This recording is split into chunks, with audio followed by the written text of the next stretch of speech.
예, 오전 예배 그 말씀이 어, 이렇게 질서정연하게 잘 나가지 못했던 것 같습니다. 하나침례교회 여러분은 어떻게 생각하십니까? 요즘 돌아가는 우리나라뿐만 아니라 전 세계적인 것, 또 여러분 개인적으로 또 주변에 아름아름 들려오는 소식을 들으시면서 어떠신가라는 것을 생각하고, 이게 참 귀한 말씀이 벌써 몇 년째 준비시키셨구나라는 것을 확신하게 되시기를 바랍니다. 이제 그러면서 현재 있는 이런 그 징조들을 가만히 보면서, 아하, 이게 하나님은 이 상황을 어떻게 보실까? 이렇게 보시겠구나 라고 하는 그런 각도에서 제가 말씀을 드렸습니다. 신자는 아직도 많습니다.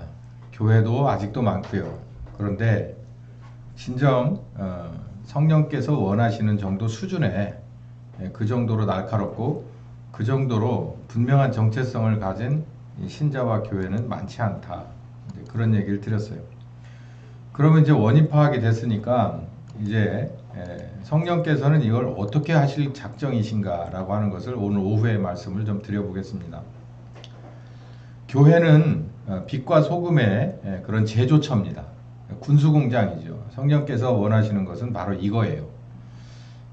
하나님은 능력이 있으십니다. 어떤 능력이 있으시냐면, 아담과 하와가 범죄해서 문제를 만들었을 때 이 문제를 정말로 우리가 생각해도 쉽고 간단하게 만들어버릴, 해결할 수 있는 방법을 가지셨고, 그런 능력이 있으십니다. 그러니까 그 범죄한 당사자들을 다 치워버리고 그리고 새로 지으면 되는 거예요. 근데 그렇게 하지 않고 복잡한 과정, 어려운 과정을 겪은 거죠. 그래서 예수님을 십자가에, 그리고 또 성령께서 오셔서 그 어려운 길을 선택하신 겁니다. 덕분에 우리가 구원 얻을 만한 기회를 얻었고, 또 그로 말미암아서 우리가 구원을 받게 될 것입니다. 교회를 통해서 이제 이런 빛과 소금을 만들어내셔서 세상을 정화시키고 세상을 밝게 하시는 이 어려운 계획을 또 하나님께서는 하셨어요. 에베소 1장 22절에서 23절까지 보면 바울이 교회에 대해서 아주 자세하게 말하고 있습니다. 번역이 요즘과 우리들의 눈높이와 잘 맞지는 않지만, 교회는 예수님의 몸이다 라고 되어 있고, 만물 안에서 만물을 충만케 하시는 자의 충만이다 라고 하는 것을, 이 번역이 참 오묘한 번역입니다. 그래서 이 번역은 이 만물 가운데서 부족한 점들을 채워가시는 일을 교회를 통해서 하신다라는 얘기예요. 아담과 하와를 세상을 만드시고 에덴 동산을 딱 특정하신 다음에 에덴 동산 안에서의 있어야 될 것들을 다 만들고 나서, 그리고 나서 아담과 하와에게 무엇을 주셨냐면 관리하는 것을 주셨어요. 지키고 다스리라라고 하는 직분을 주신 겁니다. 그래서 아담과 하와는 하나님이 다 만들어 놓으시고 정해 놓으신 동산을 관리만 잘하면 되는 직책을 갖고 있었어요. 여러분, 이 교회도 마찬가지입니다. 교회도 예수님께서 오셔서 추수 다 끝나고 예수님께서 재림하셔서 이제 모든 것이 다 끝나가는 그때까지 교회는 세상을 관리하는 일을 맡았어요. 그러니까 이 관리가 뭔가라는 거예요. 여기에 부족한 점들을 채우는 일이 관리입니다. 이렇게 건물을 잘 지어서 놓고 관리하는 자가 없으면 우리가 이렇게 지나다니면서 보죠. 저 건물은 도대체 누가 관리하는 거야? 이 땅은 도대체 누가 관리해? 도대체 이 관리를 누가 하지? 이 관리하는 일을 이 세상에서도 굉장히 중요하게 생각합니다. 관리하는 사람들은 사실요, 이렇게 눈에 띄는 직책은 아니에요. 그냥 사실상 거의 허드렛 일을 하다시피 하는데, 관리하는 자가 그 손이, 그리고 그 발이 거기를 얼마나 왔다 갔다 했느냐에 따라서 정말 설계자의, 그리고 시공자의, 그리고 사용하는 사람의 눈높이에 완벽하게 맞는 건물인지 땅인지 그런 시설물인지가 결정이 나는 것을 우리는 알 수 있습니다. 그것처럼 이 세상에서도 하나님이 모든 것을 완벽하게 창조해 놓으셨지만 부족한 점들을 채우는 일을 누가 하시냐면 성령께서 교회를 통해서 관리하신다는 거예요. 그래서 빛과 소금 얘기가 나오는 거예요. 더러운 데는 정화시키는 소금이 필요하고 어수선한 것을 다시 바로잡는 소금이 필요하고 정말 암암리에라고 하는 것이 창궐에서 칠흑 같은 어둠이 있는 곳에는 빛을 여러 개 세워서 그 안에서 밝게 명명백백하게 하시는 그 작업을 하신다는 거예요. 그렇지 않으면 하나님의 뜻대로 세상이 돌아가질 않아요. 물론 종말론적인 세계관을 봐야 합니다. 이 세상은 아무리 갈고 닦고 관리를 해도 결국에는 멸망이 돼요. 불로 멸망하고 심판하실 그런 계획이 딱 짜여져 있지만, 그러나 하나님이 하나님답게 질서정연하게 폐기시킬 때 폐기시키더라도 그때까지의 어간을 하나님은 잘 관리하기 원하시는데, 이게 1타 2피, 뭐 2피 정도는 아주 약한 거라 보지만 한 번 던져서 두 마리를 잡는 거예요. 그래서 세상에서 교회를 들어서 이 세상을 밝히시고 정화시키기도 하지만 그 안에서 소금들이 빛들이 다시 이렇게 재충전되는 그 과정을 통해서 하나님의 원대하신 뜻을 이루어 가는 겁니다. 그래서 교회는 하나님의 군수공장이에요. 빛과 소금을 만들어내는 공장입니다. 사도행전 2장 1절부터 3절 보면 여기 굉장히 중요한 말씀 하나가 있어요. 성령께서, 오순절 성령께서 오실 때 여기 보면 특징이 여러 가지가 있는데요. 급하고 강한 것, 뭐 뱀의 혀와 불의 혀와 같이 막 이렇게 갈라지는 것, 이런 것은 사실 크게 관심을 둘 필요가 없어요. 근데 정말 중요한 얘기는 3절 끄트머리에 있습니다. 성령께서 오셔서 각 사람 위에 있는다라고 그랬어요. 이 말씀이 너무너무 중요한 게 지금 우리에게 있어서는 바로 이게 문제예요. 여기가. 이게 해결되면 그 다음 일은 성령께서 일사천리 해결해 나가실 거거든요. 이게 어떤 문제냐면 120명 정도가 모였어요. 마가의 다락방에서 빡빡하니 늘 기도했단 말이에요. 근데 그 120명들은 모두가 개개인입니다. 다 개개인인데 전부 다 따로따로예요. 뭐가? 다 생겨먹은 것도 따로, 배운 것도 따로, 가진 것도 따로, 뭐 하여간 모든 게 따로따로, 다 따로. 그런데 그런 사람들이 120명이 모여서 한 가지 목적을 가지고 모였어요. 이 성령이 너희에게 임하시면 너희가 권능을 받고 예루살렘에서 유다와 사마리아와 땅끝까지 이르러 내 증인이 되리라 라고 하는 예수님의 증인이라는 목적, 그 언약이 성취되기를 바라는 그 마음 하나 가지고 모여서 120명이 기간을 한정하지 않고 기도에 들어가고 전적으로 자기의 마음을 다 드리는 경주가 시작됐는데, 마지막에 결론이 어떻게 났냐면 각 사람 위에 성령께서 다 오셨어요. 이게 중요한 거예요. 교회가 군수공장이라고 하는 것은 바로 여기가 결론입니다. 성령께서 오셔서 모두에게 임하여 계신 거예요. 그러니까 제게 오신 성령 여러분에게 다 오셔서 다 그렇게 임하여서 계시는 건데, 여기에 있는 사도행전 2장의 장면은 이제 가르치는 성령 그리고 훈련해주는 성령 차원이 아니라 실전으로 들어가는 성령 차원이거든요. 그래서 이걸 이름하여 오순절 성령이라고 말하는데, 이게 실전에 나가기 전에 모두에게 임하신 성령이세요. 그러니까 이 점을 우리가 잘 기억해야 됩니다. 그래서 모두에게 한 성령이 오셨을 때 이게 완벽하게 뭐가 준비된 거냐면 총기와 실탄 결합되어 있고, 그리고 그게 누구의 손에 붙은 거냐면 성령님의 손에 딱 잡힌 거가 되는 거예요. 그랬을 때는 무서울 게 하나도 없어요. 사도행전 2장 여기 4절부터 이제 막 방언이 시작되고 많이 사람들 모인 데에서 막 여러 가지 방언이 터져 나와서 그냥 한순간에 예루살렘이 전부 초토화돼 버리는 그런 상황이 벌어진 거예요. 여러분 가만히 보십시오.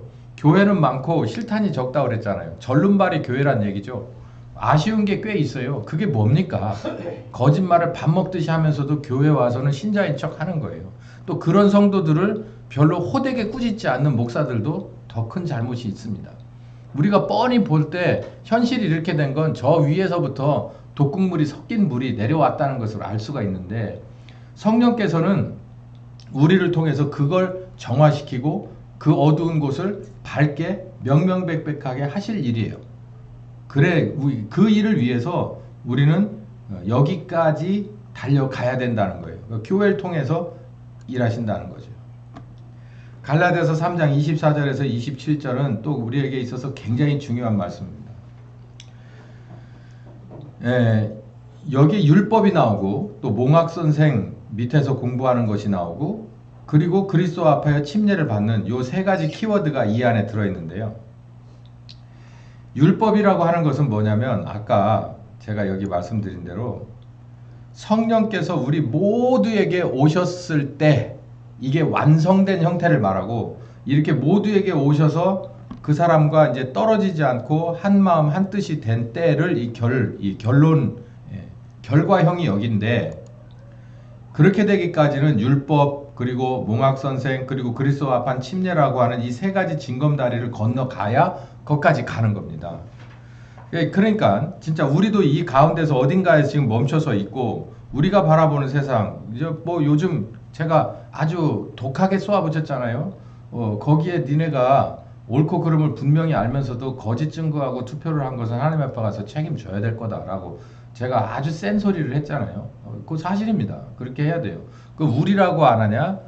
우리라도 크고 작은 일에 만약에 그런 게 있으면 하나님 앞에 가서 다 거기에 대해서 소명해야 돼요. 잘못된 거, 그 잘못된 것대로 다 값을 받아야 되고. 그런데 왜 그렇게 하나님 무서운 줄 모르고 거짓인 줄 뻔히 알면서도 그쪽에 투표를 하느냐? 그쪽 편을 들어주냐? 이건 이 과정을 겪어내지 못했기 때문이에요. 그냥 율법의 다리에서 그냥 신자인 줄 아는 거예요. 구원받은 줄 착각하는 거예요. 그냥 이 정도 돼도 하나님이 원하는 뜻대로 된 거라고 사람들은 잘못 생각하고 있는 거예요. 또 그렇게 가르치는 것도 더 큰 잘못이죠. 누구한테로 가야 되냐면 몽학선생한테로도 가야 돼. 이게 몽학선생은 무슨 몽학선생이냐면 이게 본론에 들어가기 전에 서론을 가르치는, 그러니까 학교의 정규과정에 들어가기 전에 그 전에 뭐 유치원이든 어린이집이든 또 그거와 비슷한 거든 활주로를 달려서 비행기를 띄우듯이 이게 본선에 집어넣기 전에 뭔가 이렇게 개괄적인 것을 가르쳐 주는 것을 말하는 거예요. 어느 회사에 들어가고 어느 공장에 들어가면 오리엔테이션을 하죠. 그게 본 직책을 갖는 건 아니지만 우리 회사를 가르치고 네가 해야 될 일을 가르치고 그리고 마음가짐을 가르치고 사람들을 소개시켜주고 같이 서로 이렇게 한마음 되게끔 연합하는 그런 여러 가지 것들, 같이 밥도 먹고 게임도 하고 이런 걸 가르쳐 주잖아요.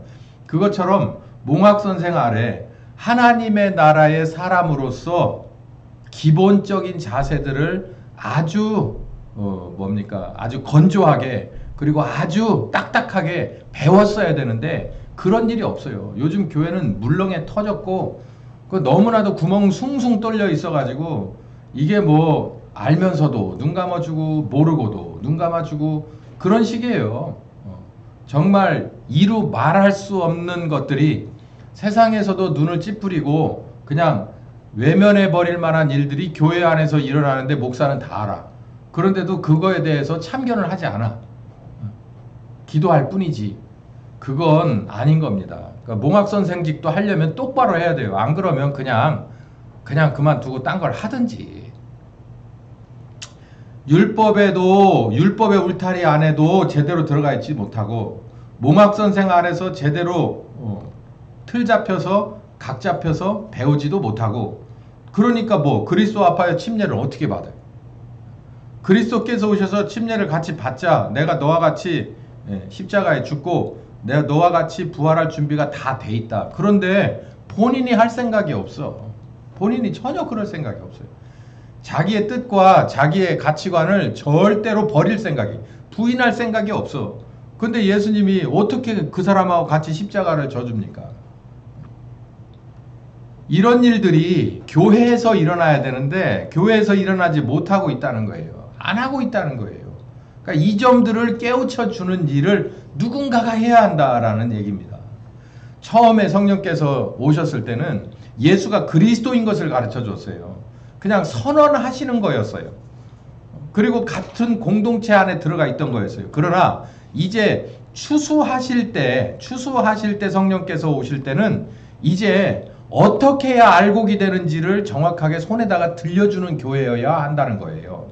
우리가 이미 이 과정을 거쳐왔어야 그 얘기를 가르쳐 준다는 얘기예요. 여러분들 가운데 이게 도대체 처음 듣는 소리인데 라고 한다면 큰 문제입니다. 정말 큰 문제예요. 왜냐하면 날이 저물어 버렸어요. 이걸 어떻게 하면 좋아? 이거 누구 탓할 필요가 없어요. 날이 저물어 버렸어. 이게 도대체 무슨 얘기인지, 도대체 이게 뭘 어떻게 성령께서 일하시겠다는 건지 큰일이에요. 누구라도 붙들고 몸부림쳐서 배우셔야 합니다.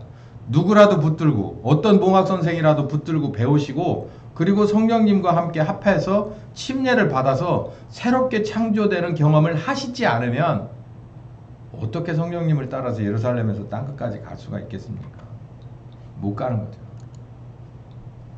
아들을 낳을 것이니 이름을 임마누엘이라고 하라 했습니다. 이 임마누엘을 해석하면 하나님이 너희와 함께 계시다라는 거예요. 그 그리스도인, 교인으로서 이재명을 찍는 손모가지, 제가 언젠가 아주 독하게 쏘아붙였죠. 어떻게 제정신 갖고 그걸 찍을 수가 있어요? 평등법, 뭐 온갖 추접한법이라는 법은 다 찬성하겠다는 사람들이 그 안에 다 들어차 있는데, 어떻게 그 사람을 어떻게 무슨 정신을 가지고 어떤 손을 내밀어서 찍냐는 거예요. 하나님이 그 사람하고 함께 한다면 진짜 너 이거 찍어라 라고 하는 거예요? 뭐 자긴 그렇다고 그러면 나는 할 말은 없어요. 뭐 그래 뭐 나중에, 근데 뭐 그렇다고 해서 그런 게 아니라 나중에 구분될 거예요.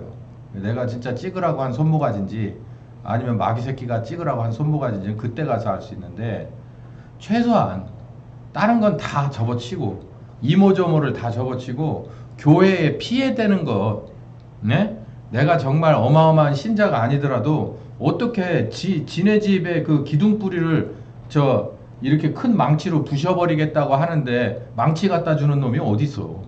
문 열어주는 놈이 어딨냐고. 바보 천치 아니에요? 교회 다니는 사람 맞아? 그거 어떻게 말이 되는 거냐고. 그게 애들 요 앞에 앉아있는 애들한테 물어봐도 그건 아니지라고 할 일들을 우리 어른이, 그것도 직분 있고 목사라고 하는 사람이 도대체 그거는 전 이해할 수가 없어요. 다른 걸 다 그만두더라도 지가 어떻게 지 발등을 찍겠다는데, 내가 네 발등 찍게 망치 좀 줘봐. 그런데도 망치를 어떻게 거꾸로 주냐고. 그럼 와가지고 찍을 거 아니야. 그럼 그때 가서 어떡하려고.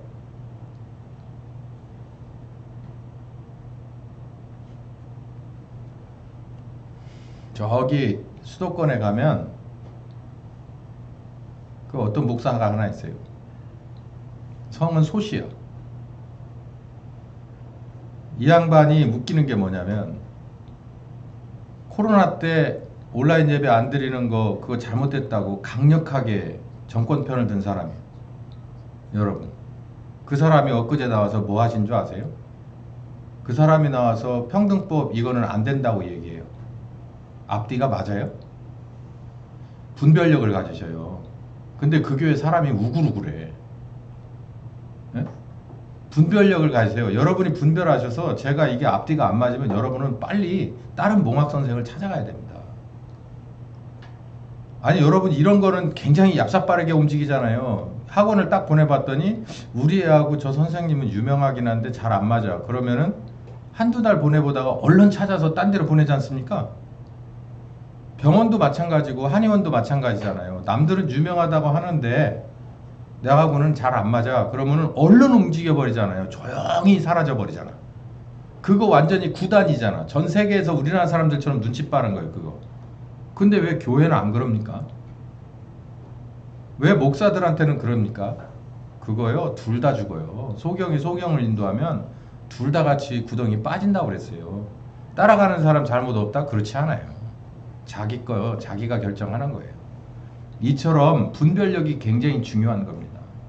성령께서 하나 돼서 나하고 딱 붙어 있다 그러면 그분이 매사를 가만히 있어봐. 잠깐만.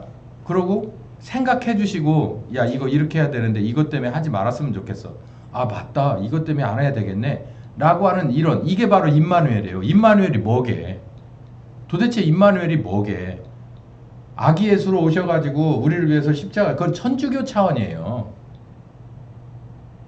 신약의 교회는요, 이미 부활해서 이제 재림 예수로 오시고 마지막 추수를 대기하시는 이제 예수님 입장을 대변하는 이 신약의 교회는 바로 그거예요. 성령께서 나와 함께 계셔서 매사를 점검하시는 거예요.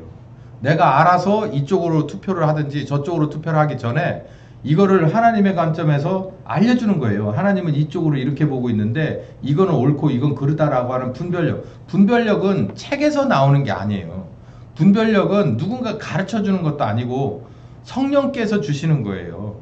성령께서 야 이건 이러니까 이렇게 하는 게 좋겠어. 그럴 때 내 생각을 버리고 따라가면 그게 완벽해지는 거예요. 그게 임마누엘 역사가 일어난 사람인 거예요. 그 일이 도대체 세상 어디에서 이걸 가르쳐 주나요? 교회에서만 가르쳐 줄 수 있어요. 교회에서만. 이게 전매 특허예요. 전매 특허. 하나님과 하나됨이 교회에서만 가능하다고. 이걸 가르쳐 줄 수 있고 그런 사람들이 모일 수 있는 곳은 정말 이 전 우주 가운데서 이 하나님의 나라, 펼쳐질 하나님의 나라를 제외하고는 여기밖에 없는 거예요. 교회밖에. 근데 교회가 교회답지 못한, 임마누엘 성령 운동이 일어나지 못한, 성령님과 하나됨 운동이 일어나지 못한, 여기 요한복음 17장 하나 되는 거예요. 하나. 그래서 하나 교회입니다. 하나가 되게 하려 함. 하나님이 나와 하나가 되고 싶어 하는데 여러분 하나님과 하나 돼요? 하나님과 하나 되지 못하면 아버지 뜻대로 된 게 아니에요. 그러면 주여 주여 해봐야 소용없다는 거예요. 네가 저 밑에서 나한테 주여 주여 하는 거 그 꼴 보기 싫다는 거예요. 내가 네 속으로 들어가고 싶다는 거예요. 그 영화 뭐 이런 데 보면 빙의 있잖아요. 빙의 보면은 막 이러고 좀 춤추다가 갑자기 촥 하고서 쳐다보잖아요. 이렇게 하고 촥 하고 쳐다보면서 눈이 쫙 째지면서 뭐라고 막 했었잖아요. 뭐 나는 누구다 뭐 해가면서 막 그런 막 사람들이 막 이러잖아요. 걔네들 용의로 하면 빙의예요. 누구와 빙의되는 거예요? 성령님과 빙의되는 거예요. 근데 성령님은 그렇게 안 해요. 엄청 젠틀합니다. 성령님은 엄청 젠틀해요.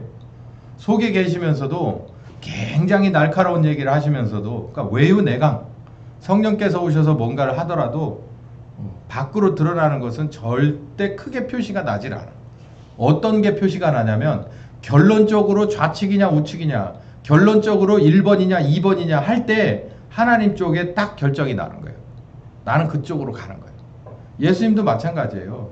십자가를 지러 가는데도 그냥 이사야가 예언했듯이 그냥 끌려가는 양 한 마리처럼 그냥 그렇게 끌려갔다는 거예요.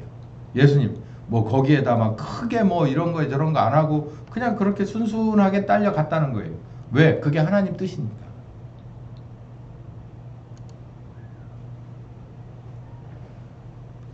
우린 이걸 가르쳐 줘야 됩니다. 제가 아까 오전 모두에 이 말씀을 드렸듯이 너 잘못하면 하나님 앞에 가서 네 잘못한 거 다 죄값 치러야 된다라는 걸 가르쳐 줘야 돼요. 인생 그렇게 살면 안 된다. 신앙생활 그렇게 하면 안 된다. 할 거면 똑바로 해라. 할 거면 똑바로 해라. 도대체 뭐가 무서워서 하나님 앞에 가면은 뭐 잘했어요 잘못했어요 맨날 구차하게 그러고 나가서는 또 그 똥물을 뒤집어 쓰냐? 네가 토했던 것을 다시 처먹고 똥 속으로 다시 겨들어가는 이유가 뭐냐 이거예요. 그러면 안 된다라는 것을 보여주는 거. 유일하게 해줄 수 있는 데가 어디예요? 교회예요. 교회. 딴 데선 그런 거 안 해요. 근데 요즘 날의 교회는 그냥 우쭈쭈 교회예요. 우쭈쭈 교회. 우쭈쭈 교회로 바꿔야 될 것 같다. 누가 개척한다고 그러면 제가 얘기해줘야 돼. 우쭈쭈 교회. 우쭈쭈. 얼마나 뭐 세상에서 힘들었어요. 네, 어떤 목사님이 그래요. 그 목사님은 촌철살인의 대가인데 하나님 아버지 먹을 수 있으니 감사합니다. 걸을 수 있으니 감사합니다. 가만히 생각해 보면 그 말이 틀린 거 있어요? 없잖아요. 여러분 병원에 환자복 입고 누워 보셨나요? 못 먹어가지고 먹으면 토하고 막 이래가지고서 그냥 힘도 하나도 없이 푹 깔아져 보셨나요? 걸을 수 없이 뭔가를 뭐 칭칭 동여 매놨다거나 어떤 그런 상황이 볼 수 있어서 감사합니다. 여러분 뭔가 때문에 수술해서 눈을 한번 싹 가려보셨나요?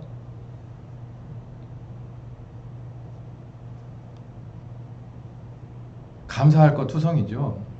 근데 뭐가 그렇게 힘들다고 우쭈쭈 하고 있어요.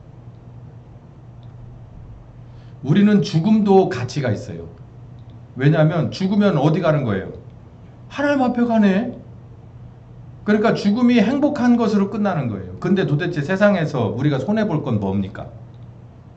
없는 거예요. 죽음이 값진 죽음인데 우리가 세상에서 뭐가 그렇게 우쭈쭈 해줘야 돼요?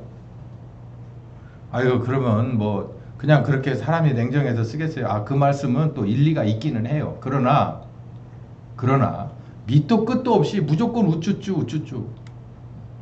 잘된 것은 잘됐다고 칭찬하고 아픈 것은 위로해주고 싸매주지만 잘못된 그 원인이 뭔가를 파악할 수 있는 이 진리가 넘치는 이 교회가 제 역할을 제대로 못하고 있는 거예요. 죄에 대해서, 의에 대해서, 심판에 대해서. 이거 굉장히 무서운 세 가지잖아요. 어떤 한 사람이 왔어요. 잘잘못을 가려요. 그게 죄에 대해서 가르쳐 주는 겁니다. 그 기준이 뭐냐? 하나님의 공의가 이렇다라는 것을 가르쳐줘요. 그러고 나서 너는 심판을 받는다. 만약에 네가 유죄면 거기에 대한 값을 받을 것이고 그렇지 않다면 너는 이런 상을 받을 것이다.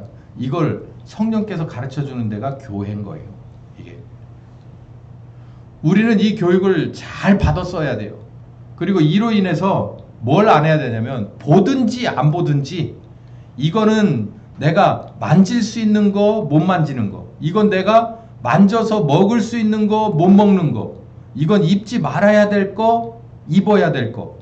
이거를 분명히 아는 사람이어야 돼. 그걸 뿐만 아니라 내가 정말 이거는 내가 먹고 싶은데, 이건 내가 갖고 싶은데, 그래도 나를 부인하고 던져버릴 수 있는 결단력이 있는 사람이고 훈련을 아주 많이 받은 사람이어야 성령께서 우리를 쓰실 수 있다는 얘기입니다. 교회를 통해서 일하십니다. 너희는 가서 모든 족속으로 제자를 삼아라. 이게 다 준비된 사람이에요. 성령께서 함께 하시는데 너희는 모든 족속으로 가서 제자를 삼아라. 어이 이리 와봐 제자 삼게. 어이 제자 이리 와 내 제자 하지. 이렇게 안 해요. 사도행전을 보면 가야 될 대상이 딱 정해져 있어요. 나는 몰랐는데 성령께서 이렇게 가다 보니까 아, 저 사람을 내게 붙이셨구나 라고 하는 것을 나중에 알게 되는 이런 스타일로 가서 제자를 다 삼아야 돼요. 제자를 삼으려면 내가 스승이 돼야지. 최소한 몽학선생은 돼줄 줄 알아야 돼. 선생님 정도 자격이 있어야 되잖아. 이거 우리에게 있어서 굉장히 큰 도전입니다. 아버지와 아들과 성령의 이름으로 침례를 주라. 침례를 주는 원 주체는 아버지와 아들과 성령 하나님이시지만 그러나 침례를 주는데 옆에 같이 보조할 수 있는 건 우리가 해야 될 일인데 여러분 중에서 뭐 이건 제가 여러분을 비하하는 건 아닙니다. 침례식이 있는데 만약에 목사님이 있는데도 불구하고 아무나 와가지고 저기 있는 어떤 분 그냥 와가지고 그냥 누구 성도 와가지고 누구 침례 주시오 이렇게 해요? 안 해요? 안 하잖아요. 침례를 줄 수 있을 만한 물어봐 줄 수 있을 만한 그리고 같이 물에 들어갈 만한 그런 준비가 돼 있는 사람이어야 돼요. 우리가 그런 사람이어야 한다는 것이에요. 내가 너희에게 분부한 모든 것을 가르쳐 지키게 해라. 이거 가르침을 미리 받았었고 훈련을 받은 사람이 할 수 있는 일이죠. 이거를 교회에서 해야 된다는 거예요. 이걸 통해서 세상을 밝게 세상을 정화시킨다는 거예요. 이런 일을 안 하면 문제가 커요. 사도행전 2장에 이런 일, 또 4장에 이런 일들을 다 이뤄냈다는 겁니다. 자, 제가 이제 특별한 이제 스케줄이 중간에 끼지 않는 이상은 제가 이제 다음 주부터는 이 설교를 할 거예요. 이제 내년에 우리가 이제 12월 중순 말로 들어가니까 지금쯤 시작해도 딱 맞을 것 같습니다. 이제 내년에 성령께서 우리 교회를 또 우리 그리고 여러분들이 다 들으셔야 하고 이제는 여러분 잘 들으셔야 돼요. 어쨌든 잘 들으셔야 돼요. 잘 들으셔서 그대로 다 받을 건 받고 그리고 얻을 건 얻고 그 과정을 잘 이렇게 하나님 뜻대로 이루어 가야만 살 수 있습니다. 자, 무슨 말씀을 드릴 거냐면은 다음 주부터는 이런 얘기를 할 거예요. 우리가 교회를 통해서 세상을 이렇게 밝게 하고 세상을 정화시키는 일을 하시려고 하는 성령님에게 쓰임 받을 만한 교회, 쓰임 받을 만한 성도가 되려고 하면 사도행전 1장 8절에 어떻게 나오죠? 오직 성령이 너희에게 임하시면, 같이 해봅시다. 시작. 오직 성령이 너희에게 임하시면 너희가 무엇을 받고? 권능을 받고. 권능을 받는 데서요. 권능. 근데 그 권능이 이를테면 이런 겁니다. 어떤 거냐면 약속하신 권능은 다른 말로 하면 힘을 말해요. 영어 성경을 보니까 그냥 다 파워로 돼 있더라고요. 파워로. 근데 그 파워가 사람의 파워가 아니라 하나님의 파워인 거예요. 그러니까 하나님의 권능을 받는다고 그랬어요. 이 권능을 받는다는 건 어떤 때 권능을 어떻게 받는 거냐면 하나님이 약속하신 것이 우리에게 다 섹션별로 다 있습니다. 예를 들면 마태복음 6장 30절에서 33절까지 보면 너희는 이방인이 구하는 것처럼 먹을 거 입을 거 마실 거 구하지 마라. 먼저 무엇을? 너희는 먼저 하나님의 나라와 하나님의 의를 구해라. 그리하면 이 모든 것을 다 필요를 아시는 하나님이 뭐 하실 거예요? 충분하게 채워줄 거라고 그랬죠. 이게 하나님의 약속이잖아요. 그러면 그 약속이 내게 오면 그게 바로 권능이 되는 겁니다. 권능, 하나님의 권능. 내 거가 아니라 하나님의 권능. 그러니까 오직 성령이 너희에게 임하시면 너희가 무엇을 받는다고요? 권능을 받는다고 했어요. 지금까지도 권능을 직간접적으로 받기는 했어요. 그런데 이제는 조금 다른 권능이 와요. 뭐냐면 내게 증거하시는 것뿐만 아니라 어라? 저 사람을 보니까 이거 내가 여지까지 잘못 살았네. 신앙생활 똑바로 해야 되겠구나 라고 하는 것을 느낄 만한 권능이 내게 온다는 얘기예요. 자, 다시 누구를 위해서입니까? 사실은 나를 위해서도 되지만 이제는 밖에 있는 그 누군가를 위해서 그 사람에게 보라고, 그 사람 들으라고, 그 사람이 느끼라고 내게 누가 오신다는 거예요. 성령께서 오시면 권능이 따라온다는 얘기예요. 그 첫 번째 거가 뭐냐면 너희는 먼저 그의 나라와 그의 의를 구하라. 그리하면 이 모든 것을 다 하시는 하나님이 너희에게 더 하시리라. 보태줄 거다라고 하는 얘기입니다. 여러분, 이 점에서 제가 늘 끌어대는 사람이 바나바예요.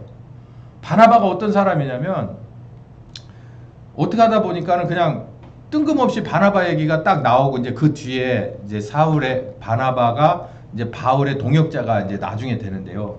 바나바라고 하는 사람이 예루살렘 교회 출신으로서 드러나는 그 첫 장면이 어떻게 드러나냐면 이 땅을 사서 파는 것에 나와요. 팔아서 교회에다가 헌금을 하는 장면부터 나옵니다. 여러분 가만히 보면요. 그게 뭐 그럴 수 있지. 요즘 날에도 뭔가 저기 하면 뭔가 특정한 목적을 가지고 자기가 있는 그 재산을 혹은 뭐 현금을 뭐 어떤 것을 교회 앞에 헌금으로 드리는 게 있지. 이렇게만 그냥 쉽게 볼 수 있어요. 그런데 여러분 그 장면은 사도행전입니다. 사도행전. 성령께서 불꽃같이 누구는 죽이고 아나니아와 삽비라는 죽이고 그리고 바나바의 헌금은 확실하게 받아주셨던 정말 칼 같은 시절의 얘기예요. 그러면 그 장면에서 바나바가 왜 그렇게 나오겠느냐. 제가 수요 성경 공부 시간에 그 피터 발데스에 대해서 얘기했잖아요. 그 프랑스 남부 리옹에서 종교개혁의 밑거름이 되었던 사람 중에 하나.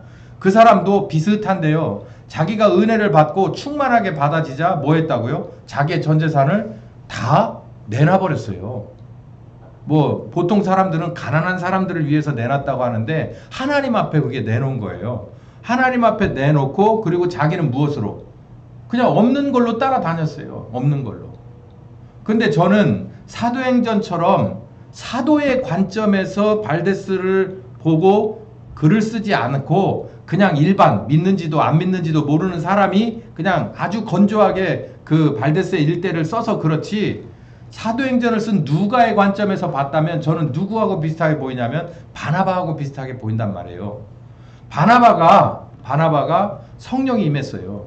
성령이 임했더니 이 사람이 권능을 받았는데 어떤 권능을 받느냐면 자기의 있는 밭을 팔아서 헌금을 해버렸어요. 그리고 나서 뭘로 자기가 떠납니까? 안디옥 교회로 가요. 그래서 그 안에서 사울, 당시의 사울, 나중에 바울이 되는 바울과 한 세트가 돼서 안디옥 교회를 아주 지극정성으로 섬깁니다. 그리고 나서 어디까지 가요? 1차 전도행, 2차 전도행까지 열심히 달려갑니다. 물론 중간에 헤어지기도 했지만 그렇게 성령님의 인도하심을 쫙 받았거든요. 자, 그러면 이 얘기가 무슨 얘기냐? 요 말씀을 드리려고 하는 거예요.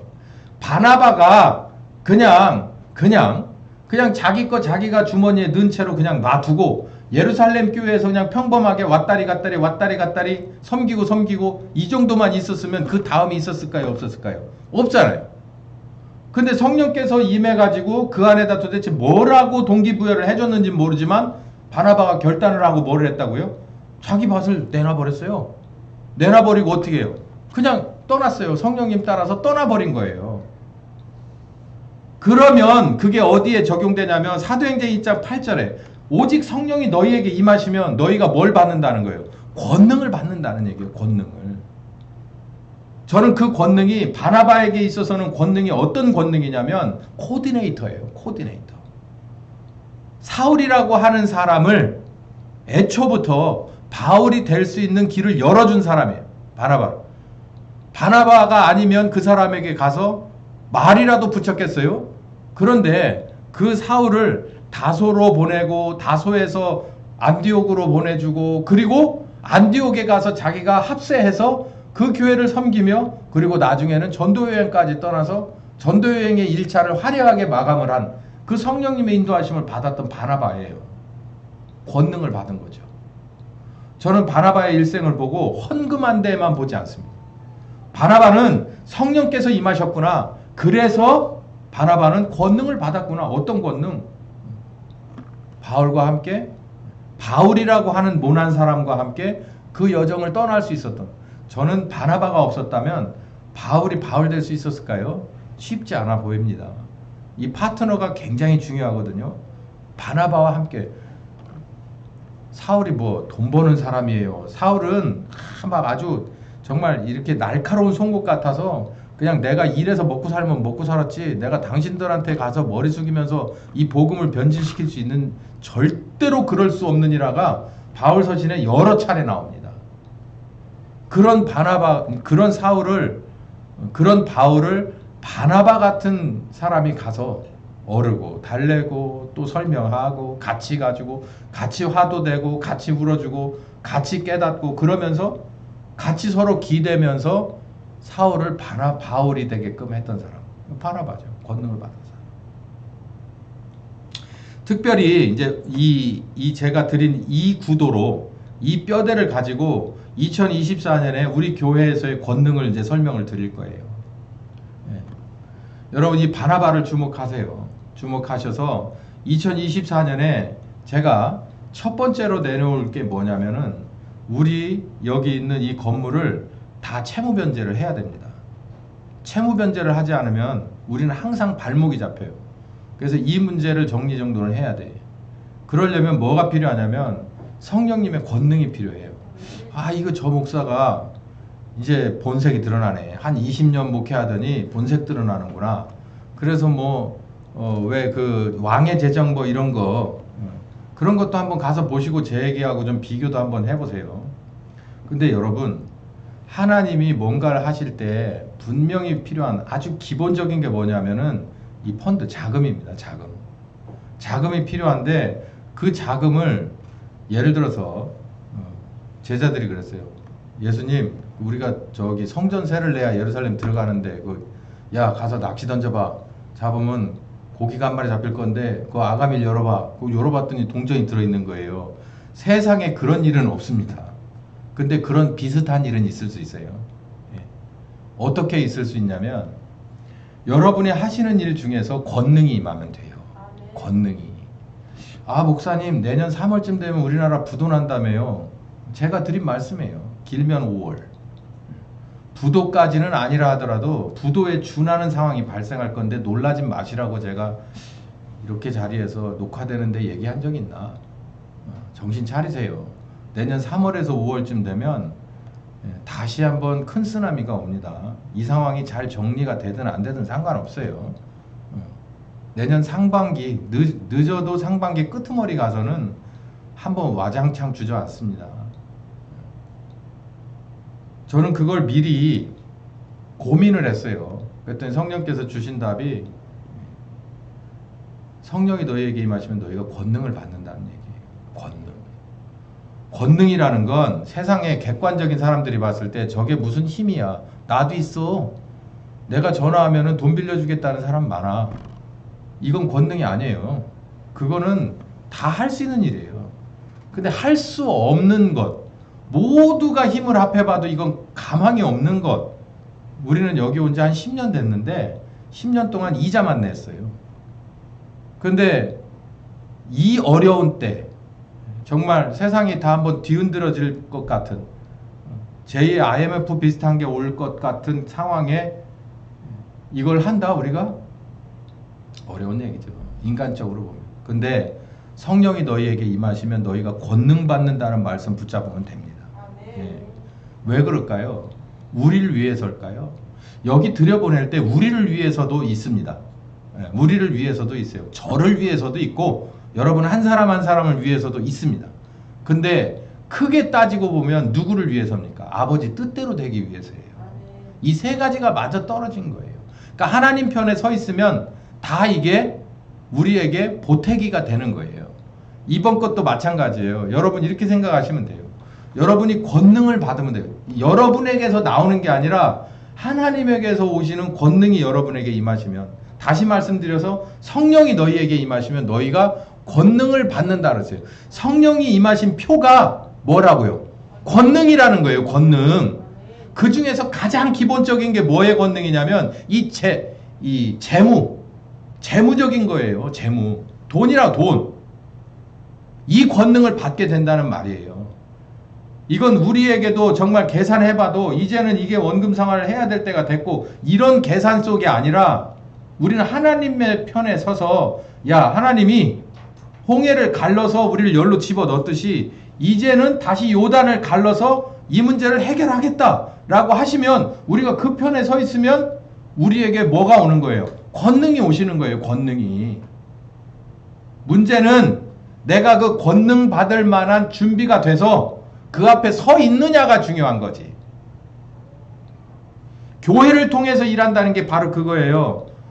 보통 사람들이에요. 보통 미만 사람들이에요. 어떻게 우리보다 더 위에 공부 더 많이 하고 돈 많고 이렇게 뭐 잘 배우고 이런 성도들을 당신 2%가 부족해 라고 어떻게 우리가 가르쳐 줄 수 있습니까? 아볼로가 보통 사람이에요? 근데 그 사람을 누가 가르쳤다고요?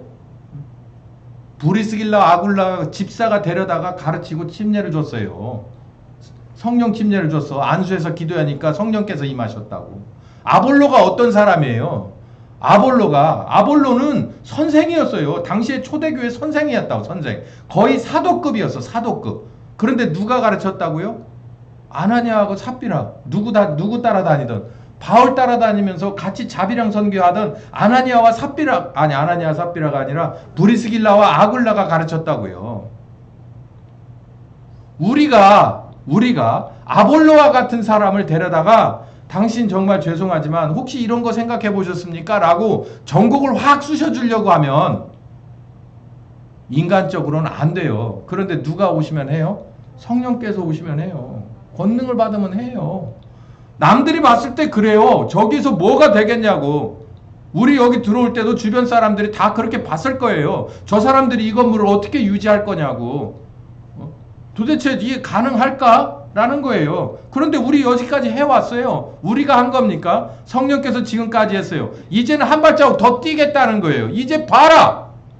저기에 다 합쳐봐야 나이 제일 많이 먹은 권사부터 저기 있는 어린애까지 합쳐봐야 머릿수로 다 합쳐봐야 몇 명밖에 안 되는데 이 상황에서 이 일을 해내다니 이거는 저들의 힘이 아니라 누구의 권능이다? 성령님의 권능이다. 할렐루야. 네. 저기 이렇게 가끔 부잣집에 가보면 가스 벽난로가 있어요. 가스 벽난로가 거기 이렇게 가만히 보면 나무 같은 거 이렇게 그 우물정자로 이렇게 몇 개 쌓여 있고, 그리고 거기다가 이렇게 불을 붙이면 불이 붙습니다. 그런데 신기하게도 모세바가 봤던 떨기나무처럼 그 나무는 불에 타지 않아요. 근데 불은 계속해서 타요. 따뜻하게 탑니다. 그게 뭘까요, 여러분? 그 나무가 진짜 나무일까요? 아니죠. 근데 그게 없으면 불이 붙을까요, 안 붙을까요? 안 붙어요. 절대 안 붙어. 그게 있어야 붙습니다. 이게 뭐를 의미할까요? 우리는 정말 제대로 불담 있는 정확한 땔감은 아니어도, 우리라고 해도, 이 헛개비라고 해도 우리가 믿음으로 성령님의 손에 딱 붙어 있어야 우리를 통해서 뭐를 낼 수 있다는 거예요? 불을 낼 수 있다는 거예요. 불을. 이 점을 명심하셔야 돼요. 나는 부족하지만, 나는 약하지만, 나는 아무것도 아니고, 나는 질량 미달이지만 나라고 하는 거 하나를 붙잡고 있어요. 다윗이 조약돌이를 딱 붙잡고 있었어요. 그 조약돌이 없었으면 하나님의 권능이 일어날 수 있겠어요? 성령께서도 마찬가지예요. 예루살렘 교회에 하나하나가 있었기 때문에, 그 별 볼 일 없는 하나하나가 있었기 때문에 그들에게 가스를 공급하고 그들에게 불꽃을 튀겨서 따뜻한 불을 이루어냈잖아요.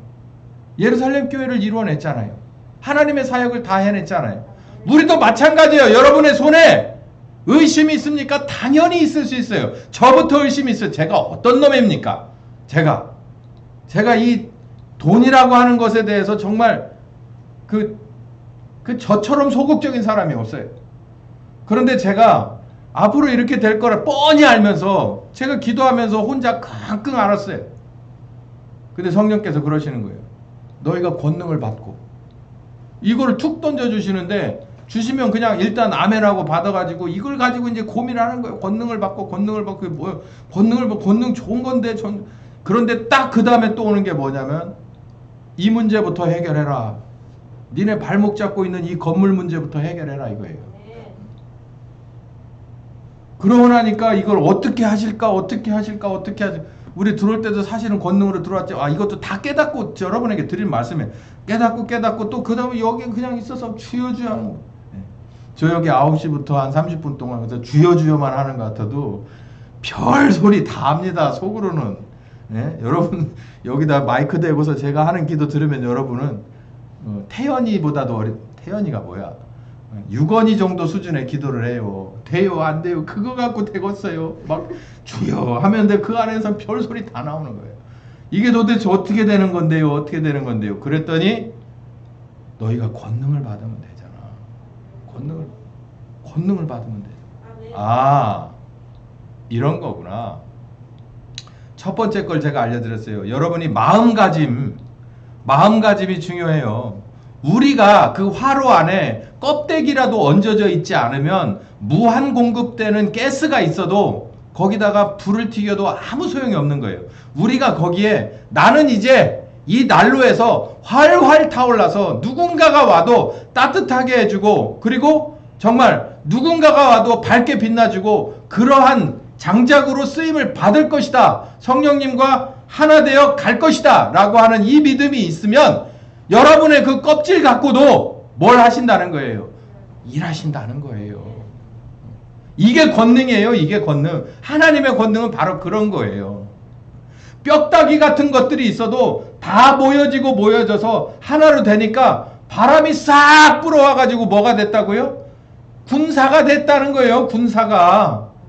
여러분 이거 여기서부터 일어나지 않으면, 예루살렘에서부터 이 문제가 해결되지 않으면 유다로 나갈 수 없습니다. 여러분 이제부터는 정신 차려야 돼요. 2024년도 다 가고 정말 여러분 이런 징조들을 보고도 여러분의 마음속에 뭔가가 정확하게 서지 못하고 결단이 없다면 여러분은 여기 있어도 소용없는 거예요.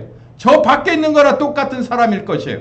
여러분 정신 똑바로 차려서 교회를 통해서 일하신다는 뻔때를 보여주는데, 밖에다가 보여주기 전에 일단 우리 안에서부터, 여러분의 안에서부터 일어나길 예수님의 이름으로 축원합니다. 어떤 믿음이냐? 바로 나는 부족하고 연약하지만 내가 가진 모든 것으로 주님 앞에 내어놓고 주님을 기다리고 있사오니 이 껍데기라도 쓰신다면 쓰셔서 불을 내시든지 녹여내시든지 하나님의 뜻대로 하시옵소서. 바로 이 믿음을 가지시길 예수님의 이름으로 축원합니다. 교회를 통해서 일하시길 원하세요. 우리 교회를 통해서 일하시길 원하십니다. 여러분 한 사람 한 사람을 통해서 일하시길 원하세요. 기도합시다. 주님 감사합니다. 하나님의 나라를 어떻게 말로 표현할 수 있습니까? 영이신 하나님의 감동을 어떻게 구구절절히 비유로 설명할 수 있겠습니까?